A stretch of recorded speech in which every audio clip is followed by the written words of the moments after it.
Hello friends, स्वागत करता हूं आप सभी का। दोस्तों, आज की इस वीडियो में आप लोग देखने वाले हैं सुपर 30 एमसीक्यू क्वेश्चन को, जो कि आप लोग का दोस्तों सीडीपी यानी बाल विकास का होने वाला है। यहां पर दोस्तों आप लोग को खाली 20 क्वेश्चन को ही करेक्ट करना है। अगर आप लोग का 20 क्वेश्चन सही हो जाता है तो दोस्तों आप लोग समझ लीजिए कि सीटेट में सीडीपी का जो प्रिपरेशन है वो आप लोग का अच्छा खासा है। इसके लिए दोस्तों मैं गारंटी लेता हूँ। तो चलिए दोस्तों स्टार्ट करते हैं वीडियो को। पहला नंबर का सवाल है कि यदि कोई बच्चा बिना समझे ही चीजें सीख लेता है तो उसे क्या कहते हैं। ऑप्शन में आप लोग का है सक्रिय स्मृति कहते हैं, रटिव स्मृति कहते हैं, निष्क्रिय स्मृति कहते हैं या फिर सहचारी स्मृति कहते हैं। तो अगर कोई बच्चा बिना एफर्ट लगाए बिना मेहनत किए ही सीख लेता है कुछ चीजें तो उसे क्या कहते हैं दोस्तों, उसे कहा जाता है रटिव स्मृति। ऑप्शन नंबर बी आप लोग का यहाँ पे राइट हो जाएगा। आगे बढ़ते हैं क्वेश्चन नंबर 2 की ओर। क्वेश्चन नंबर 2 आप लोग के लिए बहुत इंपॉर्टेंट सवाल है। तो सवाल में है कि ज्ञात से अज्ञात कहावत के बारे में निम्नलिखित में से कौन सा कथन सही है। दोस्तों ध्यान रहे कि सवाल में पूछा है ज्ञात से अज्ञात, ठीक है, यानी नोन से अननोन। ऑप्शन ए में है कि पहले सरल चीजें दिखाई जानी चाहिए और फिर जटिल चीजें। ये तो आप लोग का सही है। ऑप्शन बी में है यह इस तथ्य पर आधारित है कि शिक्षार्थी रिक्त नहीं है। यह भी आप लोग का सही है। सी में दोस्तों दोनों सही है या फिर इनमें से कोई नहीं।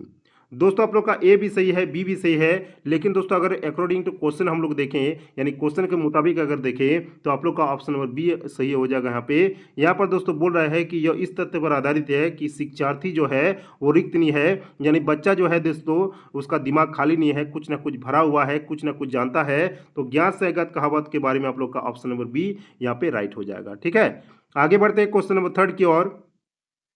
क्वेश्चन नंबर 3 में सवाल है कि निम्नलिखित में से कौन सा बाल विकास में सूक्ष्म मोटर कौशल का उदाहरण है। दो चीज होता है दोस्तों, एक होता है आप लोग का फाइन मोटर स्किल, एक होता है gross motor skills. Gross motor skills में आप लोग का क्या होता है दोस्तों, जिसमें बहुत ही मेहनत करना पड़ता है। यहाँ पर आप लोग का option number A gross motor skill का उदाहरण हो जाएगा। बी आप लोग का हो जाएगा ग्रॉस मोटर स्किल से। आप लोग का सी भी हो जाएगा ग्रॉस मोटर स्किल से, क्योंकि इस समय दोस्तों आप लोग का क्या करना पड़ता है, बहुत ही मेहनत करना पड़ता है। और अगर दोस्तों आप लोग देखें ऑप्शन नंबर डी को, जिसमें कह रहा है कि कागज काटने के लिए कैंची का उपयोग करना, ये आप लोग का एक बहुत ही आसान काम है। तो ये आप लोग का हो जाएगा दोस्तों सूक्ष्म मोटर कौशल यानी फाइन मोटर स्किल का उदाहरण हो जाएगा। ऑप्शन नंबर डी आप लोग का यहाँ पे सही हो जाएगा। ठीक है, आगे चलते हैं। आगे आप लोग का सवाल है क्वेश्चन नंबर 4। क्वेश्चन नंबर 4 में आप लोग का सवाल है दोस्तों कि ईसीसीई का मतलब क्या है, इसका मतलब क्या है, चलिए जानते हैं। ऑप्शन में आप लोग का है कि प्रारंभिक बचपन की योग्यता और शिक्षा। ऑप्शन बी में है कि प्रारंभिक बचपन देखभाल और सुरक्षा। सी में आप लोग का है कि प्रारंभिक बचपन देखभाल और रक्षा। एंड डी में आप लोग का है कि सभी के लिए प्रारंभिक बचपन देखभाल और शिक्षा। दोस्तों ईसीसी का मतलब क्या होता है, यहाँ पर आप लोग का ऑप्शन नंबर बी सही हो जाएगा, यानी प्रारंभिक बचपन देखभाल और सुरक्षा। ये दोस्तों मतलब होता है किसका, ईसीसीई का। आगे बढ़ते हैं क्वेश्चन नंबर 5 की ओर। क्वेश्चन नंबर 5 में आप लोग का सवाल है कि बच्चों तक औपचारिक शिक्षा और शैक्षिक ज्ञान पहुंचाने में किस समाजीकरण एजेंट की प्राथमिक भूमिका होती है। बहुत ही इंपॉर्टेंट क्वेश्चन है, इसको आप लोग वीवीआई कर लीजिए। ऑप्शन ए में है आप लोग का अध्यापक, ऑप्शन बी में है अभिभावक, सी में है समकक्ष लोग एंड डी में है भाई बहन।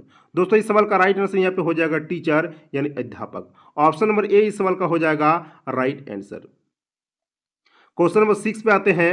क्वेश्चन नंबर 6 आप लोग के लिए वेरी इंपॉर्टेंट क्वेश्चन है। तो सवाल में है कि अभ्यास के लिए यानी प्रैक्टिस के लिए मुख्य कौशल को चुनें। ऑप्शन ए में है कि पाठ का परिचय देने का कौशल, ये आप लोग का सही हो जाएगा।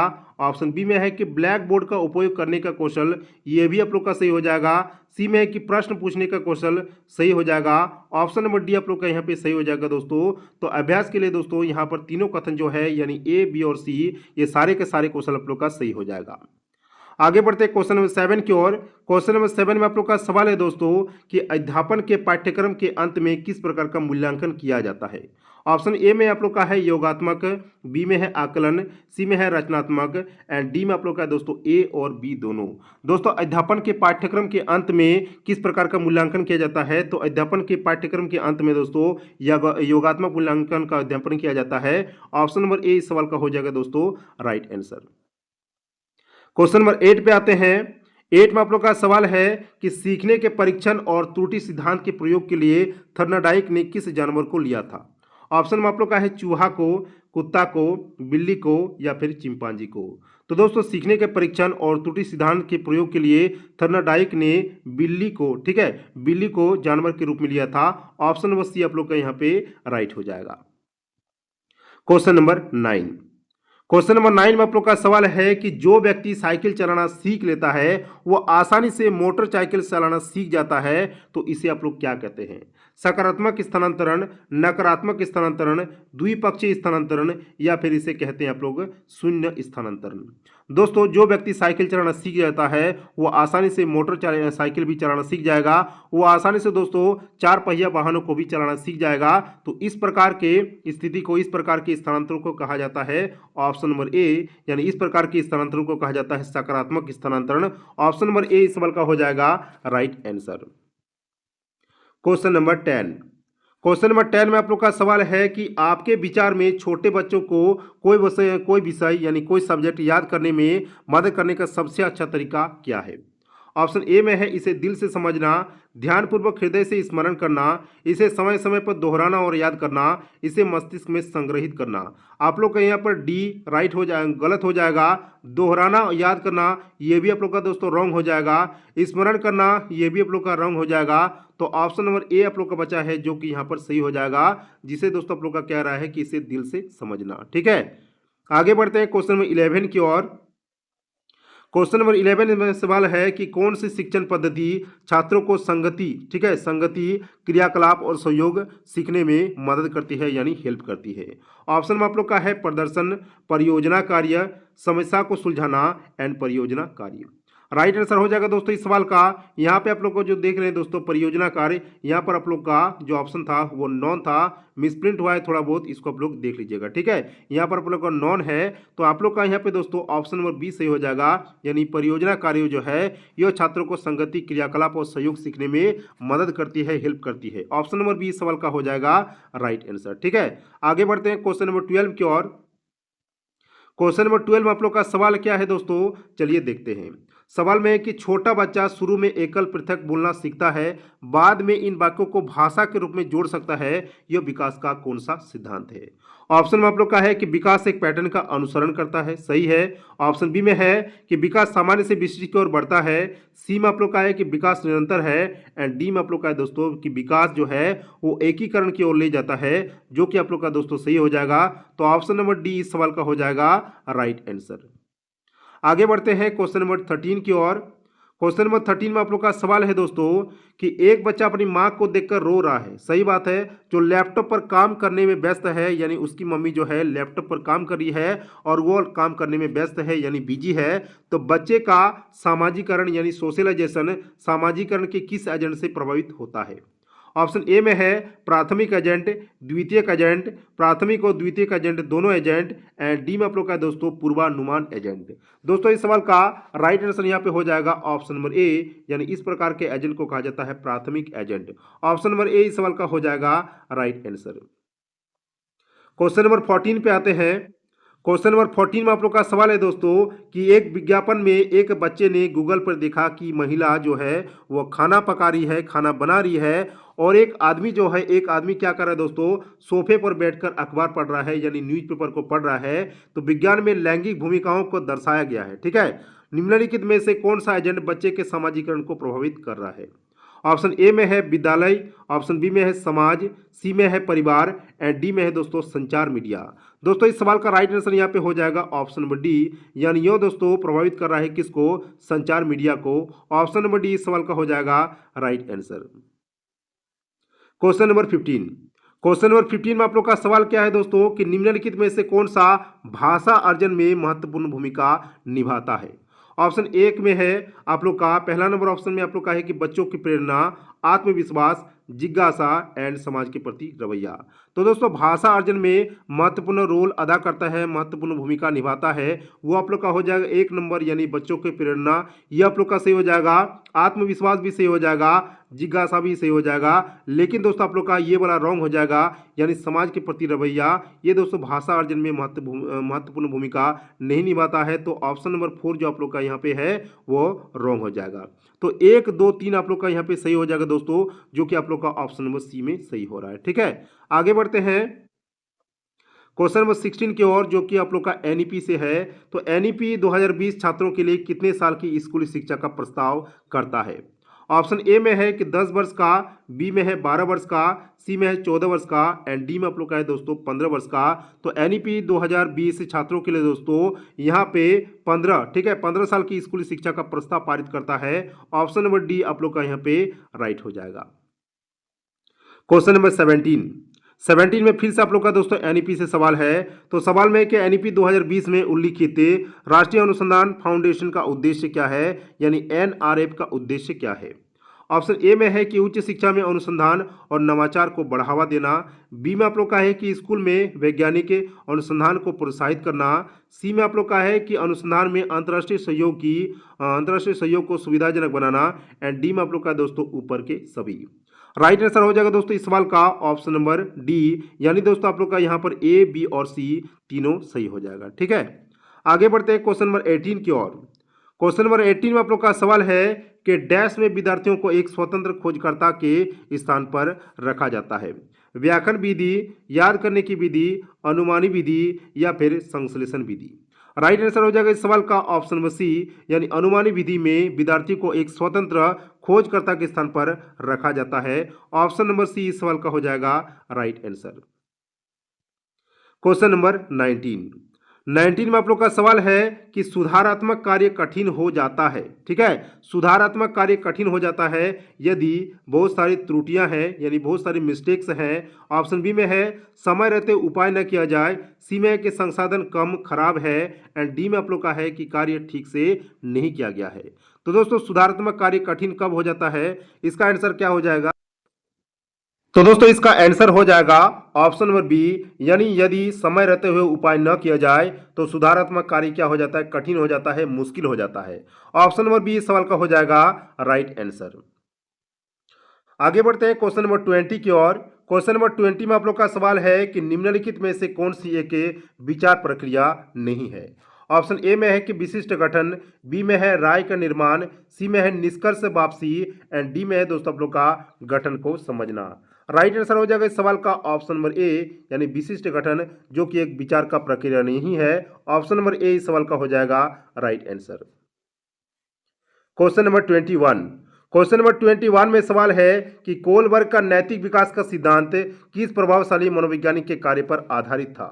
ऑप्शन ए में है जीन पियाजे का, बी में है एरिक एरिक्सन का, सी में है स्कनर का एंड डी में आप लोग का है दोस्तों वाइगोस्की का। तो यहाँ पर दोस्तों इसका राइट आंसर हो जाएगा कि कोलबर्ग का नैतिक विकास का सिद्धांत जो है वह जीन पियाजे, ठीक है, जीन पियाजे प्रभावशाली मनोवैज्ञानिक के कार्य पर आधारित था। ऑप्शन नंबर ए इस सवाल का हो जाएगा राइट आंसर।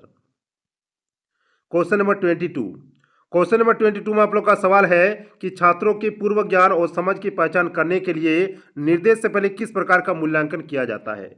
रचनात्मक मूल्यांकन, नैदानिक मूल्यांकन, योगात्मक मूल्यांकन या फिर प्रदर्शन मूल्यांकन।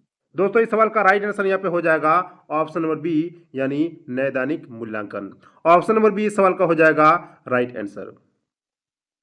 क्वेश्चन नंबर 23 में आप लोग का सवाल क्या है दोस्तों, चलिए देखते हैं। तो सवाल में है कि किशोरावस्था के महत्वपूर्ण विकासात्मक कार्य है। यहाँ पर एक नंबर में है सामाजिक क्षमता, वयस्क शरीर का विकास, यौन परिपक्वता प्राप्त करना एंड फोर्थ में दोस्तों परिपक्व सोच और योजना बनाना। दोस्तों इस सवाल का यहाँ पे सभी आप लोग का जो आप लोग का 1 नंबर, 2 नंबर और 3 नंबर और 4 नंबर जो आप लोग का है ये किशोरावस्था के महत्वपूर्ण विकासात्मक कार्य है। तो यहाँ पर आप लोग का 1, 2, 3 और 4 सभी सही हो जाएगा, यानी ऑप्शन नंबर डी आप लोग का इस सवाल का राइट आंसर हो जाएगा। आगे बढ़ते हैं क्वेश्चन नंबर 24 की ओर। क्वेश्चन नंबर 24 में सवाल है कि एक शिक्षक अपने प्रत्येक बच्चे को पर्याप्त अवसर दे रहा है, तो यह किसका उदाहरण है। ऑप्शन ए में है कि प्रगतिशील शिक्षा का, लैंगिक समानता का, समावेशी शिक्षा का या फिर ऊपर के सभी। दोस्तों इस सवाल का राइट आंसर यहाँ पे हो जाएगा ऊपर के सभी, यानी यहाँ पर दोस्तों एक शिक्षक जो है प्रत्येक बच्चा को अवसर दे रहा है, तो ये उदाहरण आप लोग का हो जाएगा प्रगतिशील शिक्षा का, लैंगिक समानता का एंड समावेशी शिक्षा का। ऑप्शन नंबर डी इस सवाल का हो जाएगा राइट आंसर। क्वेश्चन नंबर 25 में आप लोग का सवाल है कि निम्नलिखित में से किसने 7 प्राथमिक मानसिक क्षमताओं का प्रतिपादन किया है। ऑप्शन ए में है गार्डनर ने, ऑप्शन बी में है थर्स्टर ने, सी में आप लोग का है स्टेनबर्ग ने एंड डी में आप लोग का है दोस्तों थर्नडाइक ने।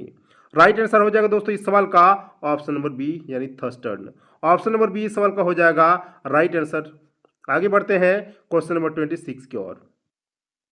क्वेश्चन नंबर 26 में आप लोग का सवाल है कि निम्नलिखित कथनों पर विचार करें। पहला आप लोग का नंबर है कि विकास सर्पिलाकार है, रैखिक नहीं। दो में है कि विकास पूर्वानुमान योग्य है। तो दोस्तों आप लोग को बोलना है यहाँ पे कि उपयुक्त कथन में से कौन सा कथन सही है। दोस्तों आप लोग का यहाँ पे दोनों कथन सही हो जाएगा, यानी विकास आप लोग का सर्पिलाकार भी होता है, रैखिक नहीं होता है, विकास पूर्वानुमान योग्य है। तो दोस्तों उपयुक्त में से यहाँ पर दोनों कथन सही हो जाएगा। ऑप्शन नंबर सी सवाल का हो जाएगा right answer. Question number 27। Question number 27 में आप लोग का सवाल है कि निम्नलिखित में से कौन सा गुण और व्यवहार को संदर्भित करता है जिसे एक विशेष संस्कृति पुरुष और महिलाओं के लिए उपयुक्त मानती है। ऑप्शन में आप लोग का है कि सेक्स, लिंग, लिंग का पहचान एंड डी में आप लोग का दोस्तों लिंग अभिविन्यास। राइट आंसर हो जाएगा इस सवाल का ऑप्शन नंबर बी यानी लिंग। तो ऑप्शन नंबर बी इस सवाल का हो जाएगा right answer. Question number 28। Question number 28 में आप लोग का सवाल है कि डैश और डैश दोनों बच्चे की वृद्धि और विकास में निर्णायक भूमिका निभाते हैं। ऑप्शन ए में है कि परिवर्तन, स्थिरता, आत्मसात अभिविन्यास, चुनौतियां, सीमाएं एंड डी में आप लोग का दोस्तों अनुवांशिकता और पर्यावरण। यहाँ पर इसका राइट आंसर हो जाएगा ऑप्शन नंबर डी, जिसमें लिखा है कि अनुवांशिकता और पर्यावरण दोनों ही बच्चे की वृद्धि और विकास में निर्णायक भूमिका निभाते हैं। ऑप्शन नंबर डी सवाल का हो जाएगा right answer. Question number 29। Question number 29 में सवाल है कि कक्षा में बहुभाषिकता को शिक्षकों द्वारा डैश के रूप में समझा जाना चाहिए। ऑप्शन ए में है कि एक समस्या के रूप में, ऑप्शन बी में है कि एक प्रगतिशील मुद्दा के रूप में, सी में है कि एक परिसंपत्ति और संसाधन के रूप में एंड डी में दोस्तों एक बाधा के रूप में। दोस्तों यहाँ पर आप लोग का ऑप्शन नंबर सी यहाँ पे सही हो जाएगा, जिसमें आप लोग का दोस्तों यहाँ पे लिखा है कि एक परिसंपत्ति और एक संसाधन। तो यहाँ पर इसका आंसर हो जाएगा कि कक्षा में बहुभाषिकता को शिक्षकों द्वारा एक परिसंपत्ति और संसाधन के रूप में समझा जाना चाहिए। ऑप्शन नंबर सी आप लोग का यहाँ पे करेक्ट हो जाएगा। क्वेश्चन नंबर 30 जो कि आप लोग का लास्ट क्वेश्चन होने वाला है दोस्तों इस वीडियो का। तो सवाल में है कि किस प्रकार के सामाजिकरण में यानी सोशलाइजेशन में बच्चा मूल्यों, दृष्टिकोणों, संस्कृतियों आदि को सीखता है यानी लर्न करता है। ऑप्शन ए में है कि औपचारिक समाजीकरण, बी में आप लोग का है कि अनौपचारिक समाजीकरण, सी में है प्राथमिक समाजीकरण एंड डी में आप लोग का दोस्तों द्वितीयक समाजीकरण। राइट आंसर हो जाएगा इस सवाल का ऑप्शन नंबर सी यानी प्राथमिक समाजीकरण में बच्चा जो है वो मूल्यों, दृष्टिकोणों, संस्कृति आदि को सीखता है यानी लर्न करता है। तो ऑप्शन नंबर सी इस सवाल का हो जाएगा राइट आंसर। दोस्तों मैंने आप लोग को यहाँ पर 30 मोस्ट इंपोर्टेंट क्वेश्चन को करा दिए जो आप लोग का PYQ रिलेटेड था, और कुछ क्वेश्चन दोस्तों मैंने सिलेक्ट भी किया था। तो दोस्तों आप लोग को वीडियो कैसा लगा ये दोस्तों लोग नीचे कमेंट बॉक्स में बताइएगा। मिलते हैं नेक्स्ट वीडियो में किसी और टॉपिक के साथ, तब तक के लिए जय हिंद, वंदे मातरम।